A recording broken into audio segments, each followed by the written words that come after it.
There's something in front of you that you want. Whether you need it or not is irrelevant. It is now your target.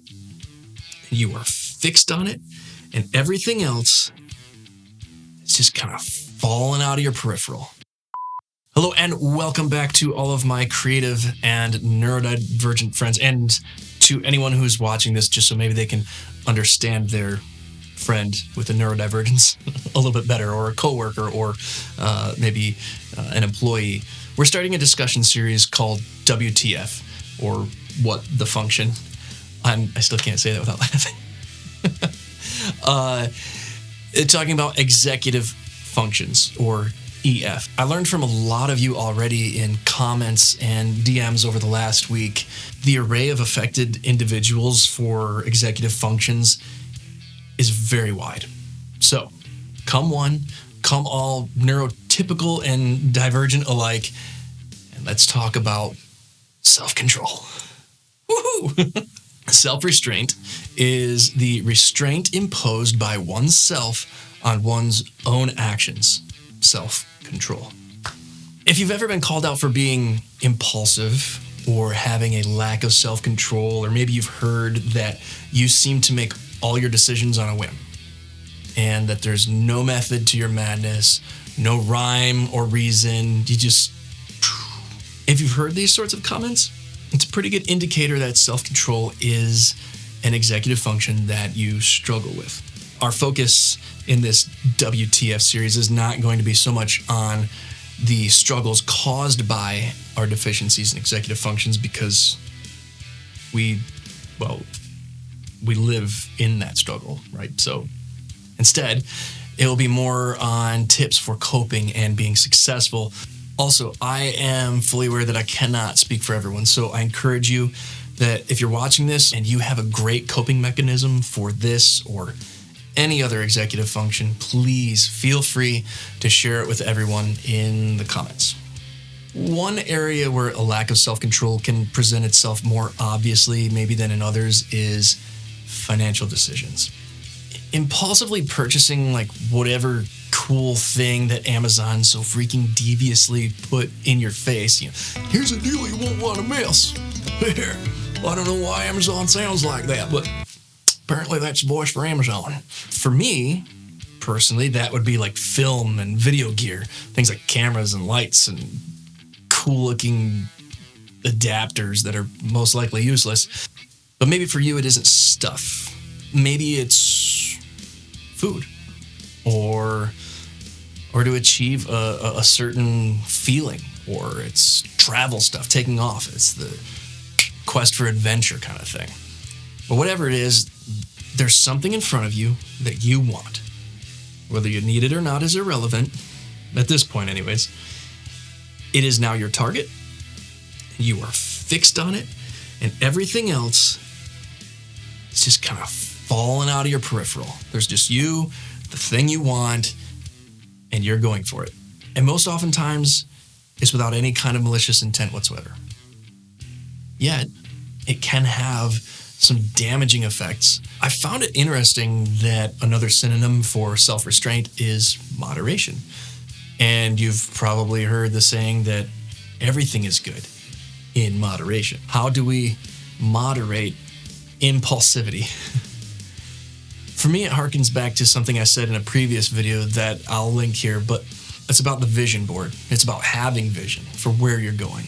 Wherever you place your desires, whatever it is that you treasure, there your heart will be also. And when your heart is set on something, your impulses will be caught in the gravitational pull of that said thing. Advertising, advertisements, ads, whatever you want to call them, they're designed to prey upon impulses or to generate compulsion. Did you know that there are decisions that you make today because of commercials or advertisements that you saw as a young child? That's a trained impulse. So we're simply talking about retraining impulses. The science of advertising is built upon these things. It's about triggering and training those impulses and creating compulsion for certain things. We can use the same principles behind that impulse training to help sort of subconsciously almost retrain how we react to certain decisions that are put in front of us. The decision to adventure, the decision to purchase, whatever that is for you. A vision board is more than just like a fun arts and crafts project, especially for those of us whose attention can be so easily fractured. It's almost like a treasure map.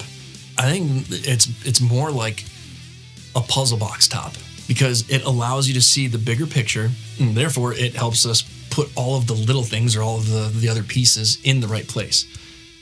When you have that box top to guide you, it establishes the end from the beginning, and it gives you a finish line. Goals are very, very important to my processes for being successful in a project. And it creates obtainable goals. And it's in front of you every day. And if you create this puzzle box top, this vision board for yourself, and you really lay out what it is that you want to succeed in, and you're looking at it morning and night, and really as often as you need to remind yourself of where you are going, not just where you want to or what might be nice, but where you are going, because you're going to get there. It becomes something to check your decisions against. It can help to differentiate need from want. Does making this decision get me any closer to finishing this puzzle or completing this quadrant of the puzzle? Does making this purchase in any way bring me closer to my goal of being a film producer? Now, granted, the answer may be yes. Then you need to consult your wallet or your spouse or your significant other, because being broke won't bring you any closer to anything worth having. Trust me. The more that vision or completed picture is ingrained in you, the more it will shape the decisions that you make, even if you don't realize it. You can take this to another level by sharing it with somebody that you trust, who can help to remind you of where it is that you're heading and what your goals are. And then when they notice you acting impulsively, they can help set you back on track. And more importantly than setting you back on track, they can celebrate with you as you make accomplishments and strides towards that goal, because it's rewarding those good decisions and it's helping to redefine neural pathways. In my studies so far on the topic of executive functions, I'm learning that each one is not exactly, like a pillar unto itself, that they're more or less all connected in some way. Each facet is somehow reflected in another. And I think that we can use this to our advantage, using our strong points to outshine our weak points and to generate creative solutions for what may seem like everyday mundane decision making to the neurotypical. So this video is not a comprehensive fix or solve or end all be all by any means. It's just a conversation starter. So let's talk. And until next time, make that vision board and know that there is hope, and keep creating.